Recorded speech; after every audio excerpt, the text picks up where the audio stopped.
The mug said "World's Best Dad," but the coffee had gone cold. I held it anyway, both hands wrapped around ceramic like it still had heat. Outside the office window, someone was unloading boxes into a moving truck. Methodical, steady, like they had nowhere better to be. I wondered what that felt like. I never wanted to manage people. That's the truth I didn't say out loud. Not to my boss, not to my wife, not even to myself most days. I was 39, a father of two, and the senior-most analyst in a mid-sized logistics firm that ran like a tired train. Predictable, a little squeaky, never quite on time. I'd spent 12 years riding that train. Hands-on data, spreadsheets, efficiency models, reports that no one read but always needed before noon. Then came the offer. Not the kind of offer you celebrate with champagne. More like the kind that arrives in a manila folder with a sticky note. Let's talk. No exclamation point. Promotion to regional operations manager. Bigger title, bigger office. A bump in pay, but not a life-changing one. More meetings. Less time doing the actual work I liked. And a seat at the Monday table. The one where middle-aged men and women pretended to smile while their ulcers bled quietly beneath tailored blazers. My boss, Carla, was smart, sharp around the edges in a way that had earned her both grudging respect and 3 HR complaints. She didn't care about being liked. She cared about results. And in her book, I was one of the reliable ones. "You've earned this," she told me, not asking if I wanted it. "We need stability up there. You're not a wild card like Jeff." Jeff had been promoted last year. He now cried in the bathroom twice a week and avoided eye contact like it cost him money. "I appreciate it," I said. "Because that's what you say, right?" Then I asked for a week to think about it. Carla raised an eyebrow. "It's not a marriage proposal." "Exactly," I replied, trying to smile.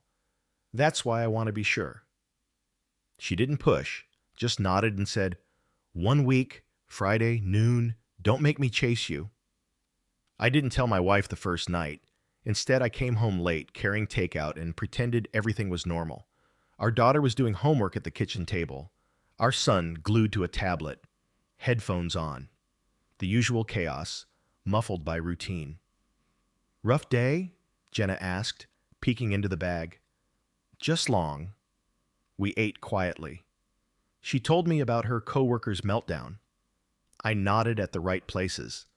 Later in bed, I lay there staring at the ceiling while she dozed off beside me. I used to think ambition was a kind of duty, to provide, to grow, to be the kind of man who said yes when offered something more. But lately, I'd been waking up at 3 a.m. with a tightness in my chest and thoughts I couldn't shut down. Budgets, deadlines, spreadsheets, looping in my brain like a playlist I didn't make. By Wednesday, the pressure started to seep through. "You okay?" Jenna asked as I buttered toast without actually looking at it. "Yeah, just tired." She gave me a look that lasted a second too long. Not the nagging kind, the knowing kind. "Don't forget Liam's game Saturday." "I won't. You missed the last two." "I know."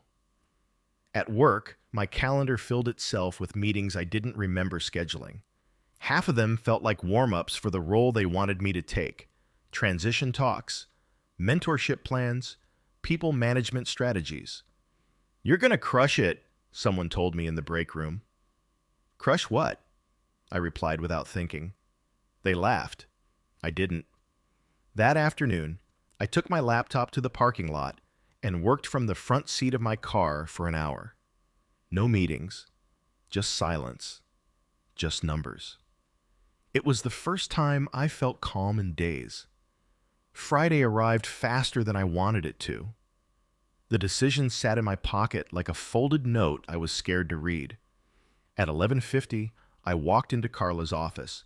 She was already on the phone, waving me in with one hand while circling something on a printout with the other. Efficiency incarnate. I sat down. My shirt clung to my back. I hated that. She hung up, glanced at the clock, then at me. So? I didn't speak right away. Instead, I reached into my pocket and pulled out the small notepad I used for quotes and scribbles. I'd written one line the night before. Just because I can doesn't mean I should. I handed it to her. She read it, blinked once, then set it down. You're declining? I am. Carla leaned back. You're aware this doesn't come around often. I am. You know it won't look great upstairs. I know. She studied me for a long beat. Then she sighed, not in frustration, but something closer to resignation. All right, your call. I nodded, then stood, then walked out.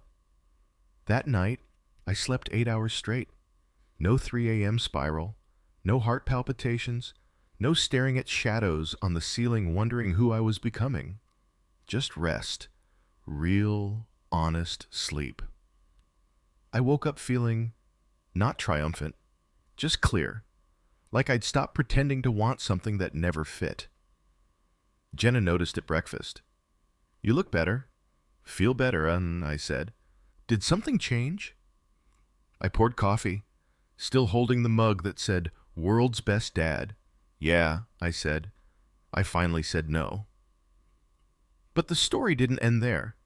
Saying no doesn't mean people accept it. Doesn't mean the pressure stops. Doesn't mean the world applauds. Sometimes it gets messier. Sometimes they make you regret it. It was 7:48 on a Tuesday.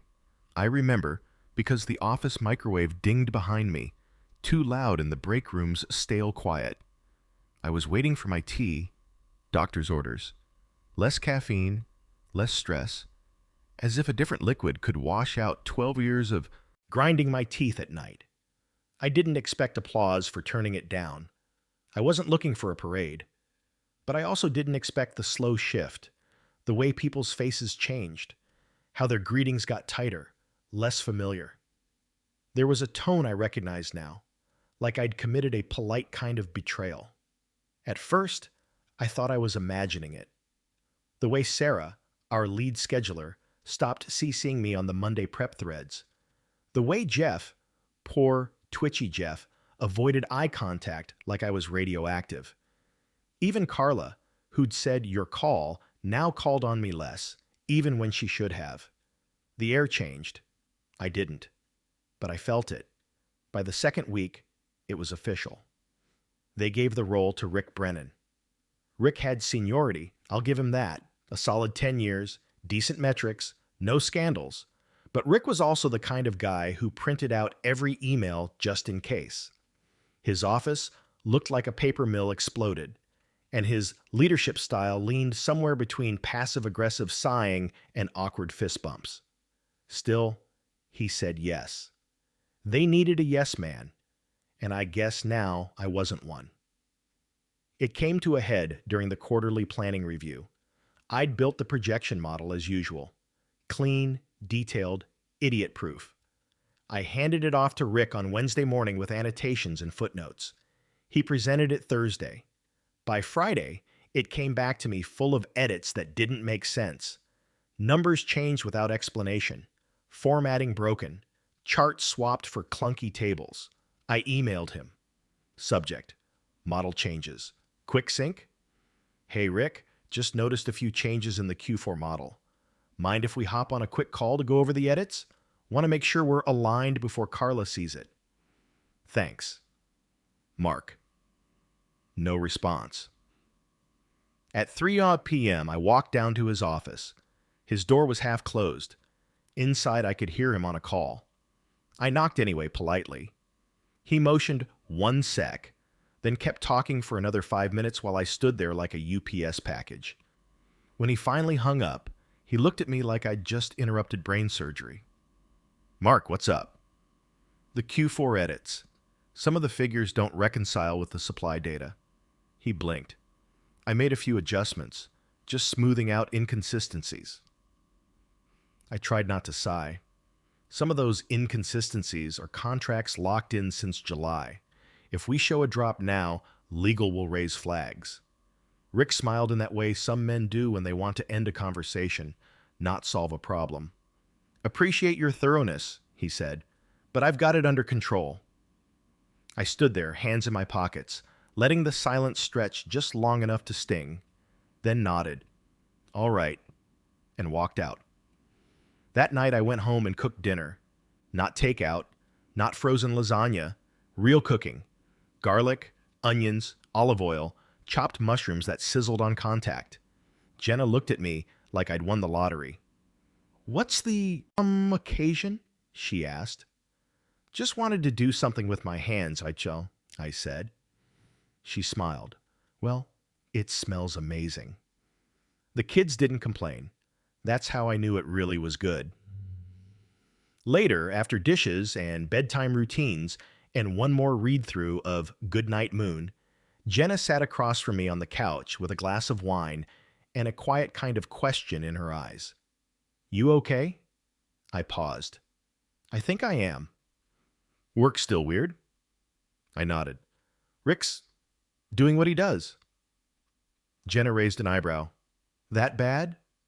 Let's just say if he was flying the plane, I'd want a parachute. She snorted. So why does it bother you? You said no, remember? You made the right call. I know, I said, but watching him mess it up with my name still on the work, it stings. The next week, it got worse. My access to certain planning dashboards was revoked. I wasn't told, just noticed when my login failed. Meetings I used to lead were suddenly Rick only. I got CC'd on recaps, like an outsider being politely informed. And Carla? She was all smiles in hallways, but her feedback came in shorter sentences, colder tones. Like I'd shown her, I couldn't be trusted with responsibility, even though all I did was choose the kind of life I could actually live in. I wasn't angry. I was disappointed. In them. In how predictable it all was. Then came the review. Not my quarterly, my annual. The one that determined bonuses, raises, growth path. HR scheduled it with barely a day's notice.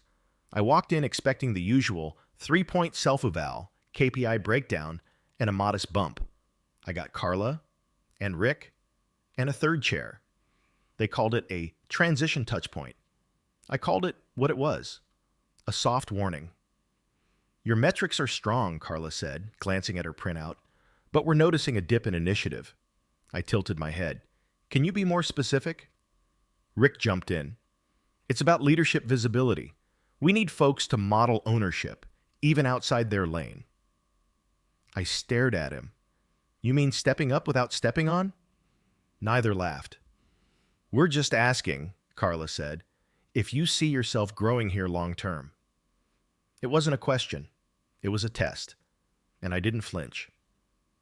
I see myself doing good work, the kind that holds this place together while leadership takes credit.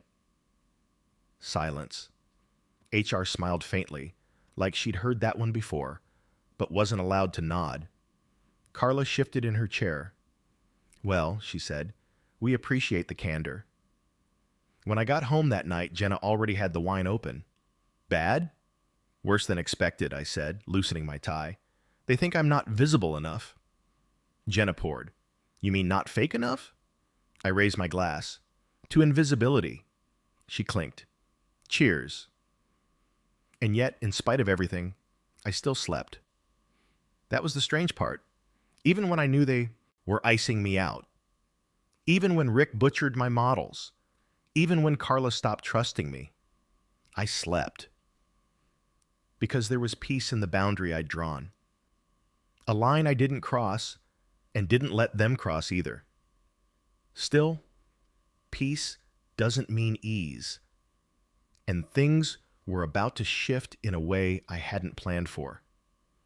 The polyester seat in conference room B stuck to the backs of my legs. The AC had gone out again, second time this quarter, but no one dared cancel the 8 a.m. cross-functional strategy session.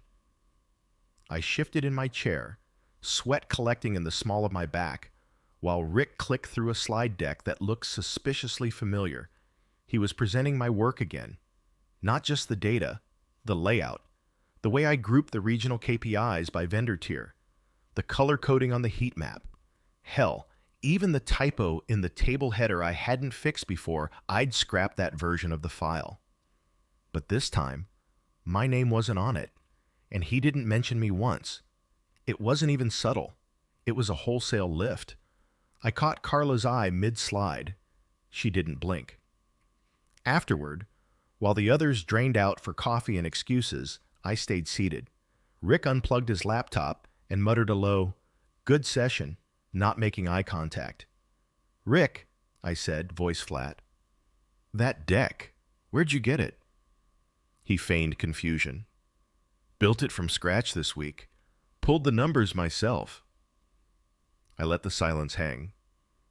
"Funny," I said, "because I recognize the structure. I used that format last quarter, except you didn't fix the typo in operations." His face twitched. I stood slowly, letting my chair scrape the tile. "Do yourself a favor," I said. "If you're going to copy someone's work, at least spell check it." I didn't report him. I didn't run to HR, but I did something worse. I stopped covering for him. That week, I stopped proofreading his numbers. When his projections didn't match the vendor bids, I let it ride. When he asked me last minute to tweak a dashboard before exec review, I politely said, "I'm slammed," and walked away. When he copied a line of code from my shared folder, I removed access entirely and locked my data archive with password permissions. No anger, just boundaries. Jenna noticed the shift.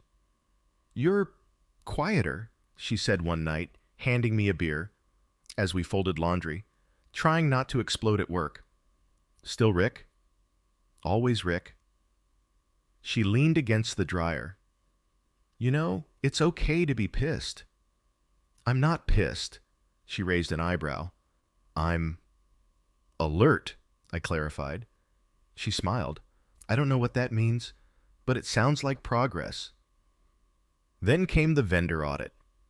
Twice a year, our biggest clients ran audits on our logistics compliance numbers. It was a beast. Contracts, route integrity, cost variance. Usually a team of 4 handled it, but this year, Rick told Carla he could streamline the process. He slashed the team to 2. Guess who got left out? Day 1 of the audit, the numbers didn't match. By day 2, Rick had 3 discrepancies flagged. By day 3, the client rep, Shreya, a sharp woman from Detroit with a better memory than a spreadsheet, emailed Carla directly. Subject: Concerns. Q2 Audit Transparency. Hi Carla. We've noticed gaps in the chain of custody reports for regional shipments dated May 2nd, 17th. We'd appreciate loop-in with your senior analyst for clarification. Regards, Shreya Carla. Forward the email to Rick. Rick tried to handle it. He failed. By Friday, I was in the conference room with Carla, Shreya, and a full-color printout of the Q2 shipment logs. And no Rick. I walked them through it. Calm, thorough, no ego. Shreya nodded halfway through and said, "This is what we needed." Carla didn't thank me, but she didn't interrupt either. When the call ended, she lingered. "You could have said no." "I did. To helping," she clarified. I shrugged. "You needed clarity. I gave it." Carla studied me. "Things have been tense," she said finally. "Sure have." She didn't apologize, but she did nod once and left me alone. Later that day, Rick emailed me. Subject: Quick chat? "Hey Mark, any chance we can sync this afternoon about aligning on the reporting structure? Might have missed a few things on my end." Rick. I stared at the screen, then closed the email. Didn't reply. Didn't need to. That weekend, Jenna's parents visited. We grilled in the backyard, the kids running wild with water balloons. Her dad, retired Navy, handed me a beer and said, "You look different." Better or worse? Less compressed. I smiled. Been a weird few weeks. You still working with numbers? Still. You still like it? That one made me pause. I didn't answer right away. Finally, I said, I like what I'm good at. I don't like watching it get misused. He nodded like he understood more than I'd said. We didn't talk about it again. That Monday, Carla called me into her office, door closed. She tapped her pen on the desk for a moment before speaking. Rick's stepping back. I blinked. From the role? She nodded. He's not being demoted, but he's reassessing. Did he quit? No. But let's say he realized some things were over his head. And we're splitting the responsibilities again. Back to shared model. You'll be leading audit compliance and analytics. Rick will handle vendor negotiations. I raised an eyebrow. Same title? I asked. For now, she said. Same pay? She didn't answer. That told me enough, but I didn't push. I didn't need a title. I didn't need a corner office. I needed sleep and peace, and a job I could do without betraying myself to climb one more rung. That night I tucked the kids in, poured a glass of water, and sat out back, listening to the wind move through the fence slats. Jenna joined me, barefoot. What changed? She asked. I thought for a second. Nothing. Really? Nothing that matters, I said, and that's what makes it better. But peace is fragile. And the thing about boundaries is, they work both ways, and not everyone respects them for long. Don't be the guy who's too proud to grow. Carla said it flat, like she was offering a weather update, not a warning. I didn't respond right away. I just looked past her, toward the window, where the rain drew slow vertical lines down the glass. It had been raining for 3 days. The office lights reflected in the water streaks like fake sun. 3 months had passed since I turned down the promotion. 3 months since Rick tried and failed to fill a role he didn't understand.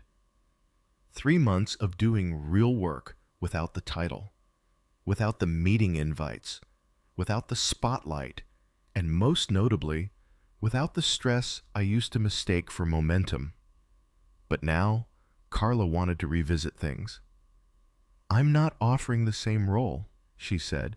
We're restructuring. There's flexibility now. I looked at her across the desk. Same blouse she wore during last year's layoffs. Her hair was tied too tight. Her fingers didn't stop tapping the cap of a pen. What does flexible mean, I asked. It means we want your leadership without boxing you into a lane you clearly don't fit in. I raised an eyebrow. That sounds like marketing spin. It's not, she said. And this time, there was a little more heat in her voice. You're good. You make this place better. But you're wasting your influence sitting quietly and double-checking Rick's numbers in silence. I sat back in the chair, letting her words settle like dust in a forgotten attic. She wasn't wrong, but she wasn't entirely right either. Later that evening, I told Jenna over stir-fry. They want me to reconsider, I said, swirling rice onto my fork. But not the same job. Some hybrid thing, cross-team lead. She paused mid-chew. Isn't that what you were already doing unofficially? Yeah. But now they want to make it official. Something like that. More money? I nodded. Probably. More late nights?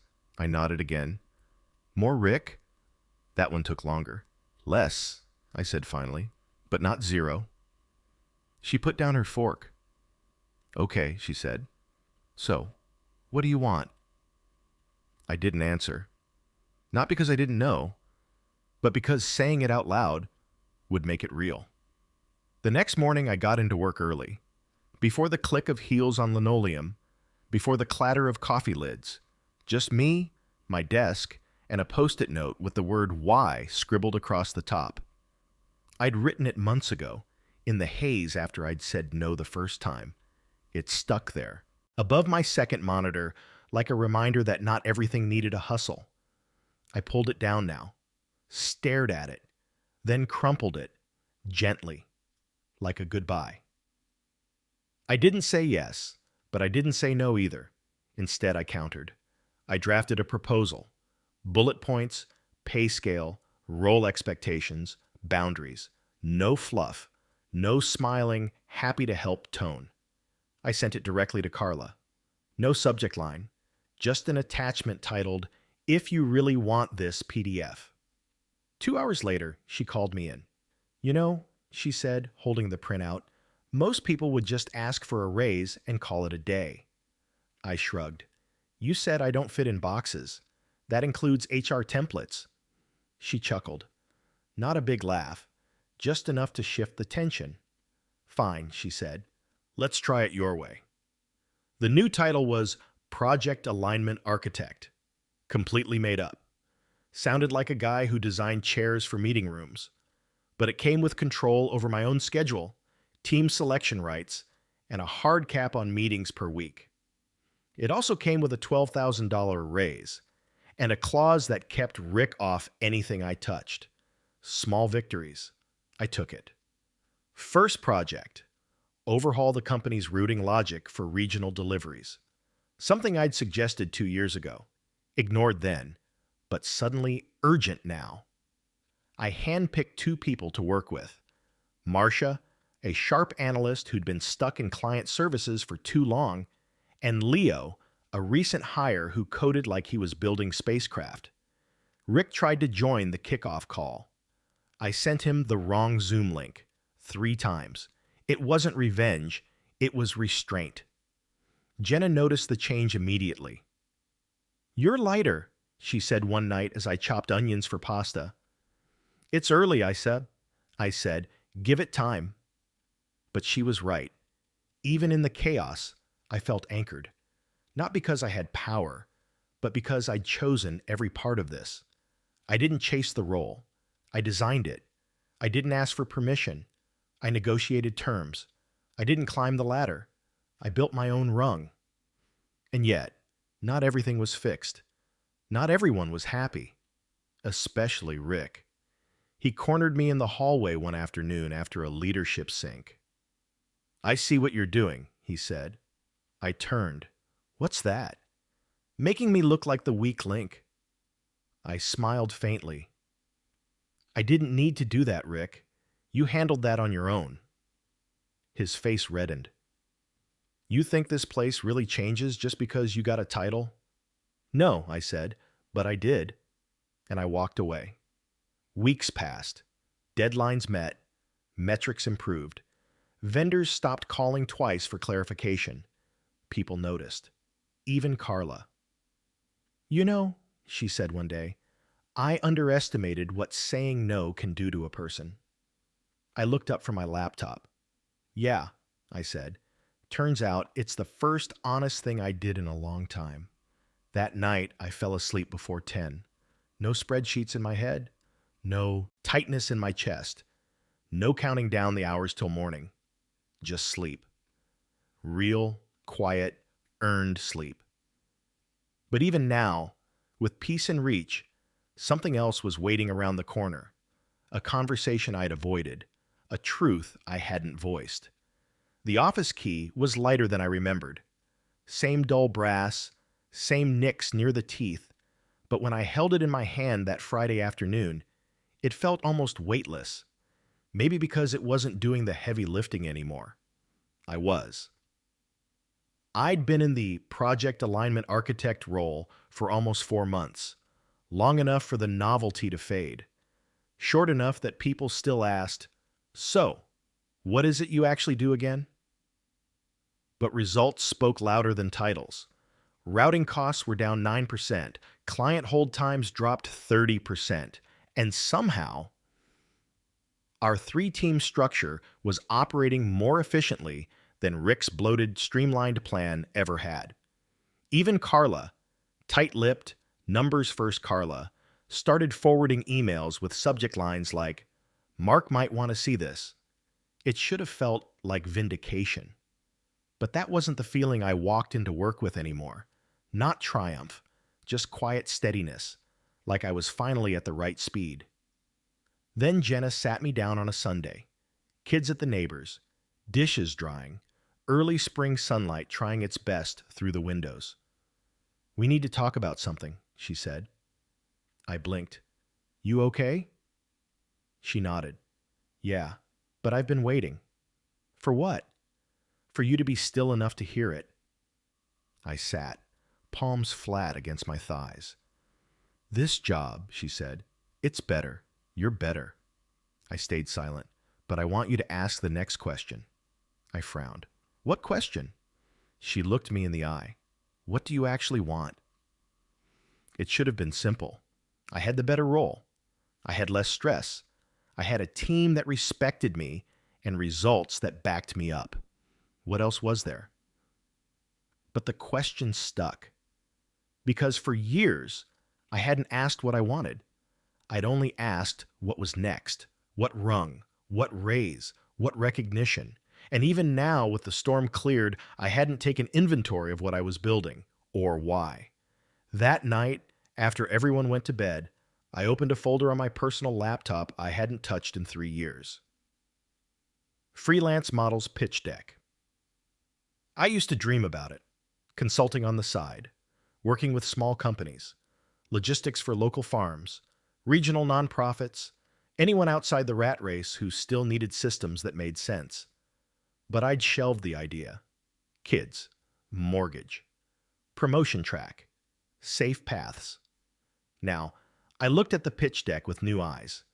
It was clunky, dated, but not dead. Over the next month, I chipped at it in quiet hours, not in rebellion, not as an escape, but as a test. A way to ask myself Jenna's question without saying it out loud. What do I actually want? And when I closed the laptop each night, I didn't feel guilt. I felt curiosity. Then came the regional summit. Our company hosted it every spring. 3 days of panel discussions, vendor meet and greets, forced networking with name tags and drink tickets. Carla asked me to present our Q1 numbers. I said yes. No script, no marketing spin, just the story of what we'd fixed and how. I walked on stage in a borrowed blazer, clicked the first slide, and told a room of 45 executives what saying no had taught me about operations, about ownership, about how clarity outperforms hustle every time. When I finished, the room clapped. Not politely, but sincerely. It felt earned. Afterwards, someone from another firm approached me. Her name was Anika, head of regional logistics for a food distribution nonprofit. "I loved your presentation," she said. "I wish we had someone like you." I smiled. "Thanks." She tilted her head. "You ever consult?" That word again. Consult, like a window creaked open behind her voice. I paused.